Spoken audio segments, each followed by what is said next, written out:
What happens when the courthouse clerk who loves talking down to people finally picks the wrong woman, only to learn she's insulting the judge? The first thing you hear in a courthouse early in the morning isn't what most people expect. It's not shouting, not doors slamming, not lawyers arguing over paperwork. It's the footsteps, slow, steady, the kind that echo off tile floors in a way that makes everyone instantly aware of who just walked in. That morning in Toledo, Ohio, those footsteps belonged to Danielle Porter, though nobody around her had any reason to think she was anything more than another face passing through metal detectors. She walked in with a folder tucked under her arm, a coffee sleeve pinched between her fingers, and a look on her face that said she was already thinking 3 steps ahead. Not in a dramatic way, just in the quiet, practical way people move when they know they have a full day waiting for them. But the moment she stepped past security, she felt people glance her way. You know that stare that doesn't last long but says just a little too much? That silent measuring up people do when they think they can guess your story before you ever open your mouth? Danielle felt that. She didn't react. She never did. She simply adjusted her blazer and kept walking toward the clerk's desk. The courthouse had that early morning smell: coffee, floor cleaner, old paper, and the hall buzzed lightly as attorneys shuffled around, flipping through files, preparing to argue cases that would shape the rest of someone's year or life. Danielle's phone buzzed in her pocket. She checked the message. Another reminder from Judge Levine's office confirming the schedule for the day. She'd be stepping in for him while he attended a judicial conference. It wasn't her first time subbing, but it still felt surreal. All those years of studying, grinding, being doubted, proving herself again and again. And now she was the person everyone stood for when she entered the room. She took a breath, steady and focused. Then she noticed the line at the clerk's counter, stretching almost to the hallway. People looked tired, frustrated, restless. A man in a work uniform muttered under his breath while clutching a citation. A young woman in a hoodie kept wringing her hands. A couple whispered harshly to each other about a court date mix-up. Danielle didn't cut the line. She stepped off to the side, close enough to make eye contact with the clerk when the moment came, but far enough not to interrupt anyone who'd been waiting.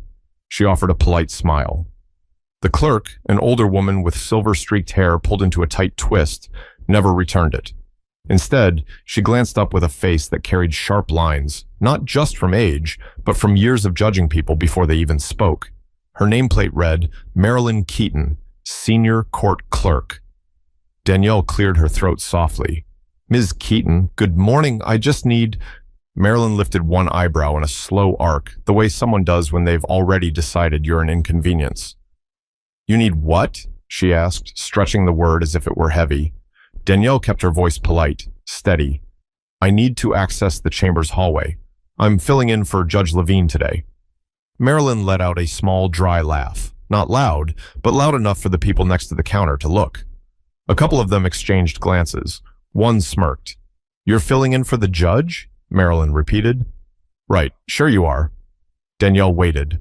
She didn't argue. She didn't defend herself. She just watched Marilyn check her over from head to toe, as if she were inspecting someone sneaking into a restricted area instead of someone preparing to run an entire courtroom. Marilyn tapped her fingernails on the counter. Well, we don't just let anyone stroll wherever they want. People try things in here all the time. You're going to need to wait in line like everyone else. Danielle opened her mouth to respond, but Marilyn leaned forward slightly. And if you're lost, she added, the public defender's office is downstairs. Danielle's fingers tightened around her coffee cup. Not enough to show anger, just enough to steady herself. She inhaled slowly. There was no point in responding yet. Not until she figured out what this woman was trying to turn this morning into. But she could already sense it wasn't going to stay small. But she had no idea just how quickly that spark was about to turn into something the entire courthouse would witness. Danielle Porter wasn't someone who walked around expecting special treatment. If anything, she worked twice as hard not to. Growing up on the east side of Toledo, she learned early that people loved making assumptions about you before ever hearing your name. Her mother used to say, make your own doors, because some folks will pretend not to see you standing right in front of theirs. So Danielle made doors, all the way through law school at the University of Michigan, all the way through the long nights as a public defender when her student loans felt like another full-time job, all the way through private practice, where she built a reputation for being the kind of attorney who could walk into a room and steady everyone around her without raising her voice. But even with all she'd accomplished, she still had mornings like this, or someone behind a counter saw nothing but a stereotype wearing a blazer. She wished she could say she didn't care, but she did. Not because she needed praise or recognition, but because she knew how many people walked into courthouses every day already feeling small, feeling judged, feeling like the system wasn't built for them. She had promised herself she would never become another person, making those mornings harder. As she waited beside the line, she checked the time. If she didn't get into chambers soon, she'd be walking into her courtroom late, and nothing undermined authority quicker than lateness. Judge Levine trusted her. She wasn't about to give him a reason to rethink that. A young man in line looked at her nervously, as if he wanted to say something. He finally did. "Hey, you okay?" he asked. Danielle gave a small smile. "I'm all right. Just trying to check in." The man nodded toward Marilyn. "She's been rough on folks all morning. Told that couple over there they filled out the wrong form, then laughed when they walked away. People have been whispering about her for years, but nobody says anything." Danielle kept her voice soft. "Everybody has mornings they wish they could redo." "Yeah," he said, "but she has them every day." Danielle almost laughed, but she stopped herself. She didn't want to feed the bitterness floating around the line. She just wanted to get where she needed to go. Still, she watched Marilyn for a moment. The woman snapped at an elderly man trying to ask a simple question. She spoke sharply to a teenager who couldn't find a case number on a notice, and with each interaction, she made a point of glancing back at Danielle, almost daring her to approach again. Danielle didn't move. She'd learned the power of timing. Some moments called for stepping forward, some called for waiting. Her phone buzzed again. This time it was a message from the bailiff, Thomas Avery. "Everything's set for 9 o'clock. Let me know when you're inside." Danielle exhaled. "Working on it," she typed back. She looked toward the sealed hallway leading to chambers. She'd walked that hallway only twice before, both times as a guest of Judge Levine, never as the person leading the day. But she had earned her spot. Every long night, every closed door, every whispered doubt from colleagues who thought they knew her limits, those were the things that brought her here. Yet here she was, standing in a courthouse she served, treated as if she didn't belong in the building at all. She shifted her folder under her arm and tried again. "Ms. Keaton," she said gently, "I don't want to interrupt, but I do need access to chambers for the morning docket." Marilyn didn't even look up. "Then you can wait like everyone else. I'm not making exceptions. You're not special." Danielle blinked slowly, not because the words hurt, but because of how openly the woman enjoyed saying them. She took another breath, but she didn't know that within minutes, this quiet standoff would turn into something far more public and far more humiliating for the clerk who thought she held all the power. Danielle finally stepped a little closer to the counter when a gap opened in the line. She still wasn't cutting. She just wanted to be within speaking distance when Marilyn had a break. But even that small move made Marilyn's eyes narrow, like she'd been waiting for an excuse. Marilyn planted a hand on her hip. "Ma'am, I said the line starts back there," she called out, loud enough to draw attention from nearly everyone waiting. Danielle kept her voice calm. "I'm not trying to cut. I just need to—" "I don't care what you need," Marilyn snapped. "Get back in line or go downstairs." A murmur ran through the room. Some people stepped aside to watch. A man near the front shifted, clearly uncomfortable. A woman whispered under her breath as if she'd seen this happen before. Danielle tried again. "I'm actually here on court business," Marilyn scoffed. "Court business, please. Everyone in this line has court business. That doesn't give you a free pass." A few chuckles broke out in the back, the kind of laughs people make when they feel awkward but find the tension entertaining. Danielle straightened her blazer. "Ma'am, I promise I'm not trying to skip anyone. Marilyn leaned forward, eyes cold. "Look, I've been doing this job for 22 years. I can spot trouble a mile away." Danielle blinked. "Trouble?" "Yes," Marilyn said, as if the word tasted good. "People wandering around thinking they can talk their way into areas they shouldn't be in." Danielle bit the inside of her cheek. She wasn't angry yet, but she could feel something heavy settling in the room, something every black professional knew too well, the assumption that your presence needs defending. She tried one final time. "I'm not here to cause trouble. I'm here to—" "That's it," Marilyn cut in, slamming her palm on the counter. "If you don't step away, I'll call security. Last warning." The room went completely still. A teenager muttered, "Dang." The older man who'd been scolded earlier looked sympathetic, like he wished he could step in but didn't want his own situation to get worse. Danielle took a slow breath, grounding herself. Is there a supervisor I can speak with? Marilyn laughed, a sharp, dismissive sound. You're looking at her. Now move out of the way before I really make this official. Danielle lowered her voice, choosing her words carefully. Ma'am, I understand you're following procedure, but I genuinely do have authorization to be... Marilyn suddenly raised her hand like she was stopping traffic. Enough! I said what I said, and if you keep talking, I will call security. I don't know why you think you can just walk wherever you like. She gestured broadly toward Danielle's outfit. Business clothes don't make you important. I see people dress up for court every day. Doesn't change who they are. Danielle felt heat behind her eyes, not tears, but frustration that she tried to swallow with professionalism. Before she could say anything else, a man behind her spoke up. She told you she's not trying to cut, he said. She's just asking a question. Marilyn glared at him. Sir, if you'd like to be removed as well, keep talking. The man shut his mouth instantly. Danielle stood very still. She knew pushing back harder would only confirm whatever story Marilyn had already built in her head. So she stepped back a few inches, not because she was wrong, but because she needed to stay composed. She wasn't going to give Marilyn the satisfaction of losing her temper, but something in the room had shifted. People were watching her differently, curious, guilty, unsure. Some looked embarrassed on her behalf. Some looked entertained. Some looked away entirely. Danielle clenched her jaw softly, not in anger, just in resolve. But what no one realized was that help was already on its way, and the moment it arrived, everything Marilyn thought she knew about Danielle was going to collapse right in front of her audience. The tension in the hallway thickened as more people filtered in for their morning hearings. Shoes scuffed against the floor, voices buzzed low, and that familiar courthouse energy started building. People worried about fines, custody, jobs, records. Everyone was dealing with something heavy, and now they had a front row seat to Marilyn putting on a show. Marilyn didn't just dislike being questioned. She performed her authority like she wanted an audience. And this morning, she had one. Danielle stood still, holding her folder at her side, waiting for a moment to try, one more time, to handle things politely. But Marilyn wasn't finished. Ma'am, Marilyn called out again, her voice slicing through the hallway. I need you to step away from my counter. You're holding up the line. Danielle blinked. I'm not even in the line. That's the problem, Marilyn said, cutting her off loudly. You're hovering. It makes people uncomfortable. People uncomfortable? Danielle stared at her for a breath, unsure if Marilyn understood how ironic that sounded. The folks around them sure did. Several exchanged awkward looks. A woman near the back whispered to her companion, She's really talking to her like that? The man with her shook his head. Looks like it. Danielle tried to stay level. Her voice stayed smooth, deliberate. I'm simply waiting for a moment when you're free so I can speak with you.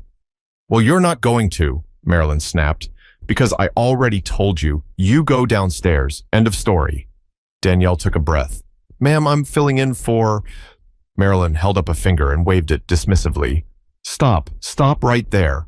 I don't want to hear any more stories. People lie all the time to get into restricted areas. Danielle swallowed the words she wanted to say. She wasn't being dramatic. She wasn't trying to start anything. But she could feel her patience thinning in a way she didn't enjoy. She'd fought too hard to carry herself with dignity, only to have someone like Marilyn try to strip it from her in front of a crowd. The young man from earlier stepped forward again. She's really not bothering anybody, he mumbled to Marilyn. Marilyn turned on him sharply. Did I ask you? He looked down, shrinking away.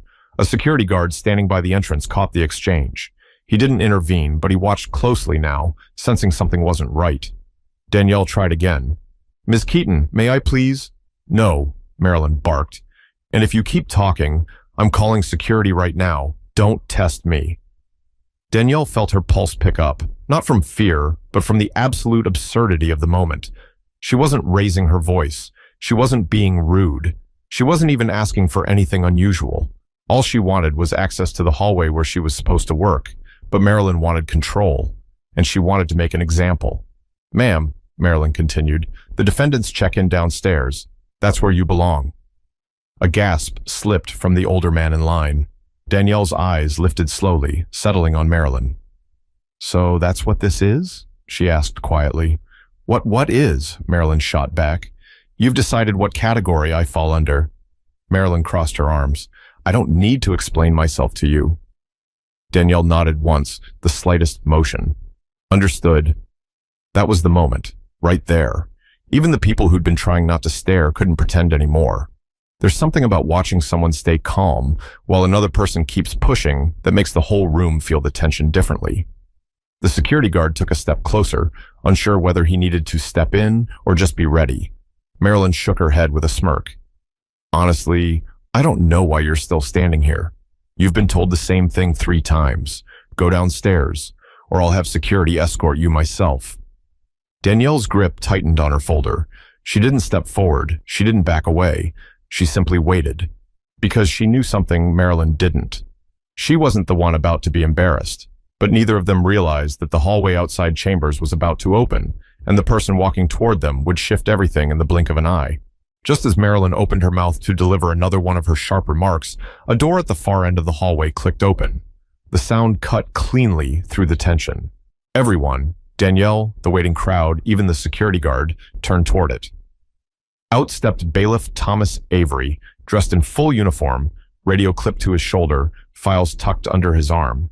He was tall, steady, and had the kind of presence that made people straighten their posture without even thinking about it.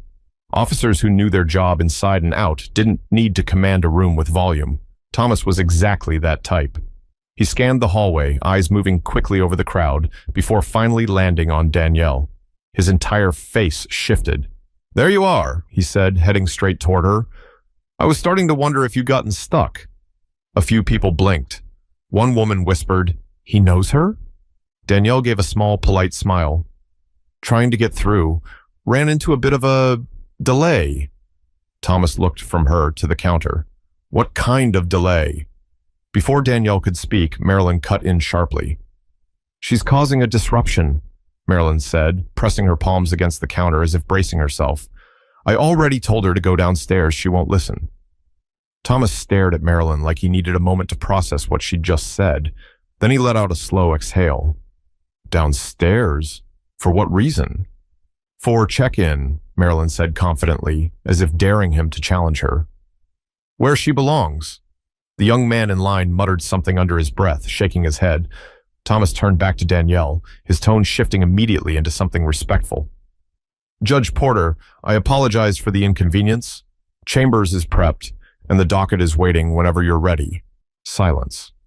Then a ripple moved through the hallway, not of whispers, but of shock hitting people at different times. Judge Porter, Judge Porter. The woman standing in front of Marilyn wasn't a defendant. She wasn't lost. She wasn't someone trying to sneak into a restricted area. She was the judge assigned to run the courtroom that morning. Marilyn's expression cracked. For a split second, her confusion slipped through her mask. Judge Porter? She repeated as if the words didn't fit in her mouth. Thomas gave her a tight nod. Yes, Judge Porter, filling in for Judge Levine today. Marilyn's hand drifted toward her nameplate, like she needed something to hold on to. Danielle didn't gloat. She didn't smirk. She didn't throw back any of the insults she'd patiently absorbed. She simply stood there, calm as ever, watching Marilyn's world tilt. Marilyn stammered. She didn't say she was a judge. Danielle answered quietly. I tried. The room felt like it had stopped breathing. Even the security guard who'd been stepping forward paused mid-stride, blinking hard. Thomas gestured gently toward the hallway. Judge Porter, Chambers is ready when you are. Danielle nodded once. Thank you. When she took a step forward, the crowd parted instinctively. Some people lowered their eyes, embarrassed for having laughed earlier. Others stared at her with a mix of admiration and guilt. She carried herself with the kind of calm that came from years of swallowing disrespect without letting it consume her. But just before she reached the hallway entrance, Marilyn's voice trembled behind her. Judge Porter, I didn't realize. Danielle paused, turning slightly, not enough to face her fully, but enough to acknowledge her. I understand, she said, but how you treat people shouldn't depend on who you think they are. Marilyn's mouth opened, but no words came out. Thomas stepped beside Danielle, ready to escort her the rest of the way. The hallway door swung open in front of them. But the consequences of this encounter were only beginning to surface, and once Judge Porter took the bench, Marilyn would learn just how public accountability could become. The hallway leading to chambers was quieter than the lobby, almost eerily so compared to the tension she'd just walked through. Thomas walked a half step behind Danielle, not because she needed protection, but because he understood the significance of the moment. He'd seen plenty of courthouse drama, but what happened out there, that was different. Once inside chambers, Danielle set her folder on the desk, took off her coat, and let out a long breath. Not shaky, just one of those breaths people take when they finally have a moment to themselves after holding everything together. Thomas waited respectfully by the door. "You all right?" he asked. Danielle smoothed her sleeves. "I'm fine." "Really?" She finally looked up at him. "I've had worse mornings." Thomas nodded, though his expression said he didn't like it. "Still shouldn't happen. Not in this building." Danielle didn't respond to that. She picked up the docket, flipping through case summaries, familiarizing herself with the names and charges she'd be addressing in the next few hours. She could feel the weight of the day settling on her shoulders, not in a burdensome way, but in the way a judge must feel when they know real people's futures sit in the balance. A soft knock at the door made Thomas glance back. "2 minutes," another clerk announced, avoiding eye contact as she hurried off. Word had clearly spread. Danielle straightened her blazer again. "Let's begin." Thomas opened the side door leading directly into the courtroom. The moment Danielle stepped through, the atmosphere shifted. People quieted instantly. Attorneys stood. Defendants looked up. Even those who didn't know her felt the difference the second she entered. She crossed to the bench with calm, measured steps and took her seat. "Good morning," she said, her voice carrying clearly across the room. "You may be seated." The shuffle of movement settled quickly. Courtrooms had a strange kind of energy, equal parts tension and hope. People sat there wondering if today would bring relief or make their lives harder. Danielle never forgot that feeling. She scanned the room and recognized a few faces from the hallway. They looked at her now with wide eyes, some apologetic, some mesmerized that a woman who'd been talked down to so harshly was now the person with the gavel. And then she noticed her, Marilyn. She stood stiffly off to the side near the clerk's desk, her cheeks pale, her fingers trembling just slightly as she fumbled with paperwork. She didn't say a word, didn't look up, didn't breathe too loudly. She was trying to shrink, to become invisible, but the irony was painful. There was nowhere in that room she could hide. Danielle kept her voice steady. "Let's call the first case." But before Marilyn could speak, another clerk hurried over and read the name instead. Marilyn stepped back, flustered, watching her roll get pulled right out of her hands.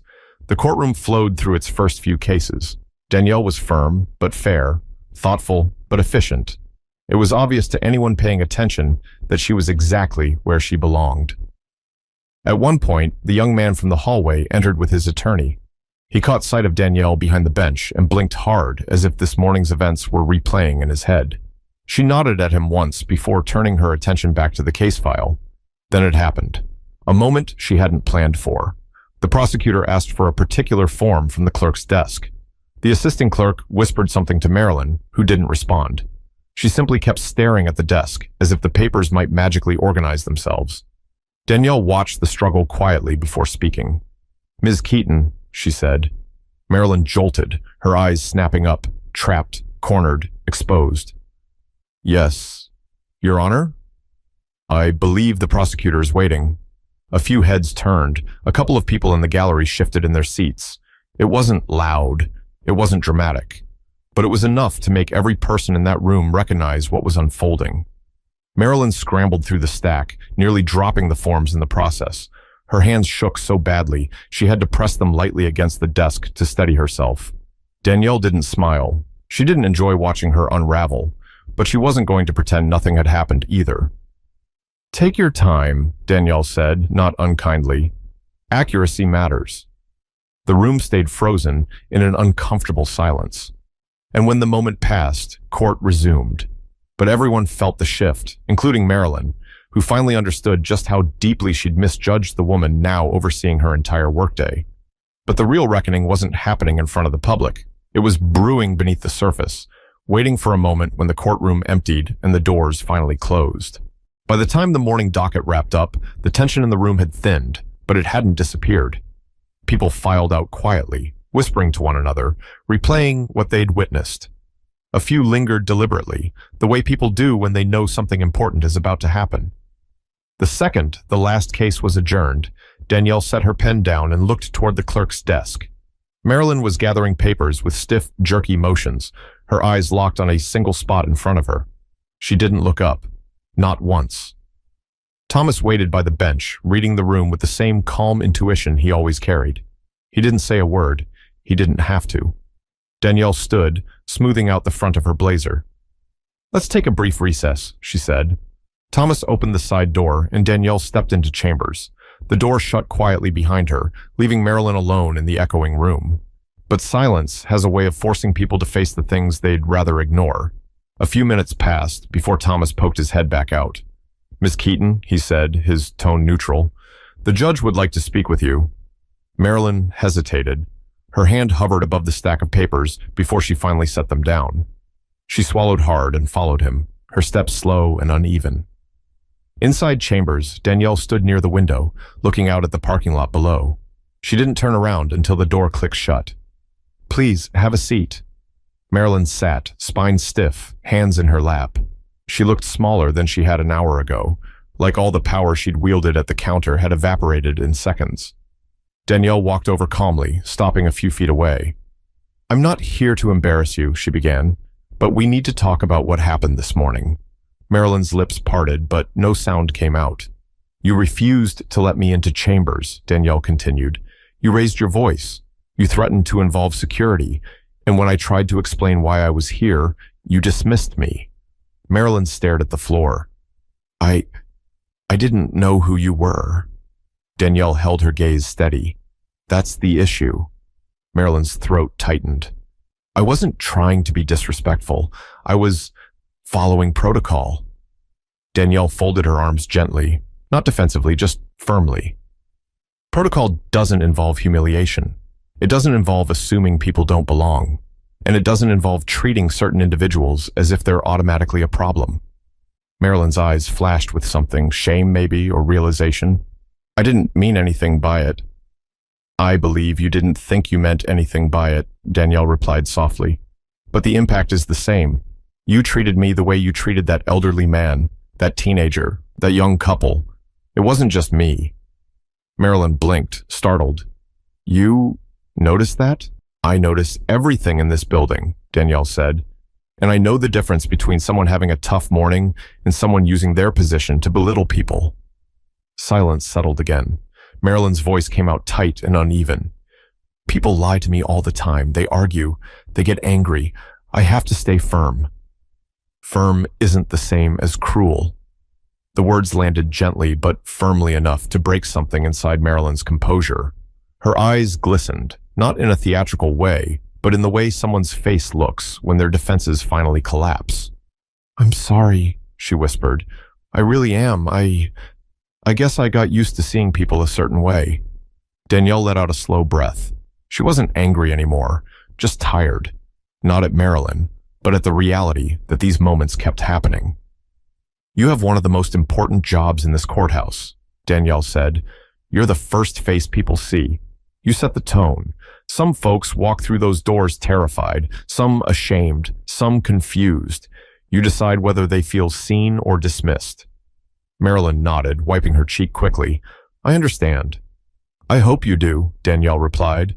Her voice softened a little more. "I'm not going to file a complaint today, but this can't happen again. Not with me, not with anyone."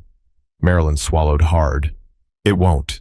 Danielle stepped back, giving her space. "All right, you can return to the clerk's desk." Marilyn stood, shaky but grounded in a way she hadn't been that morning. She paused at the door. "Judge Porter, thank you for speaking to me privately." Danielle nodded. "Everyone deserves the chance to do better." Marilyn left quietly, her steps slower, her posture humbled. But even as the door closed behind her, Danielle knew the final moment of the story wasn't about punishment. It was about understanding, and the conversation waiting for her on the other side would bring that message full circle. When Marilyn stepped out of chambers, the hallway was almost empty. Most of the morning crowd had gone home, back to work, or back to whatever lives waited for them outside the courthouse. But the air felt different now, less tense, more reflective. Danielle remained inside for a moment, letting the quiet settle. She wasn't someone who enjoyed conflict. She didn't walk around waiting to teach people lessons, but she understood the responsibility of her position. People watched everything a judge said or did, and staying composed, even when someone treated her like she didn't belong, mattered more than most people realized. Thomas knocked lightly on the doorframe. "You handled that well," he said. Danielle gave him a small smile. "Thank you. Not my favorite part of the job." "Maybe not," he said, "but you did it right." She appreciated that. She gathered her notes, tucked them into a folder, and walked back out into the hallway. At the far end, she noticed the young man who had stood up for her earlier. He looked unsure about approaching, but didn't leave. When Danielle saw him, she gave him the same calm, open nod she had offered in the courtroom. He stepped forward. "Your Honor, I'm sorry for earlier. I didn't know—" "You don't need to apologize," Danielle said. He shook his head lightly. "I laughed a little when the clerk was talking to you. I shouldn't have. It didn't feel right even then." Danielle studied him for a moment. He was young, barely 20 maybe, nervous, trying to say something real. "Thank you for saying that," she told him gently. "It means something." He looked relieved and stepped back into the elevator. Just as the doors closed, the older man from the line, the one Marilyn had snapped at earlier, approached Danielle with a slow, steady nod. "Ma'am, Your Honor, I'm glad she knows who you are now." Danielle tilted her head. "Why's that?" "Because people need to see what respect looks like," he said, "and you showed more patience than most of us could have." Danielle felt something warm settle in her chest. She didn't do it for praise, but hearing those words mattered. The man walked off, leaving her alone again in the hallway. She turned toward the clerk's counter. Marilyn was there, quietly organizing folders with movements far gentler than before. She hesitated when she noticed Danielle walking toward her, but didn't step back this time. She stood straight, hands visible, her face open with a mixture of humility and something else, maybe relief. "Judge Porter," Marilyn said softly. "I know you already spoke to me, but I wanted to say this too. I am truly sorry." Danielle nodded. "I hear you." "I didn't treat you the way I should have," Marilyn continued. "But it wasn't just you. I guess I have been carrying things around from home, from work, from everywhere, and I let it spill into how I treat people." "We all have moments where our personal lives bleed into our work," Danielle replied. "But we still have to choose who we want to be in those moments." Marilyn swallowed, the weight of those words settling. "You're right." Danielle rested her hands lightly on the counter, not in accusation, but in understanding. The courthouse is a place where people come already stressed, already scared, some already feeling like the world is against them. If we make them feel smaller, it doesn't help anyone. Marilyn nodded slowly. "I'll do better." Danielle held her gaze for a long moment, then spoke with warmth that softened everything around them. "That's all I'm asking." They stood in the quiet for a beat before Marilyn glanced down at the forms on her desk. "If you have time later today, there's some paperwork for substitute judges that I can get in order. Just let me know." Danielle smiled gently. "I appreciate that." She turned to walk away, heels clicking softly against the tile, and though nothing dramatic happened, no gasps, no applause, the shift was unmistakable. A woman who had once stood ready to confront her had now chosen to listen. A clerk who once used her position as a shield had laid that shield down, and a judge who had been misjudged simply chose grace. But Danielle wasn't finished. She knew that what happened today was an example, not just for the courthouse, but for anyone watching the video of this story, which meant her final words needed to carry weight.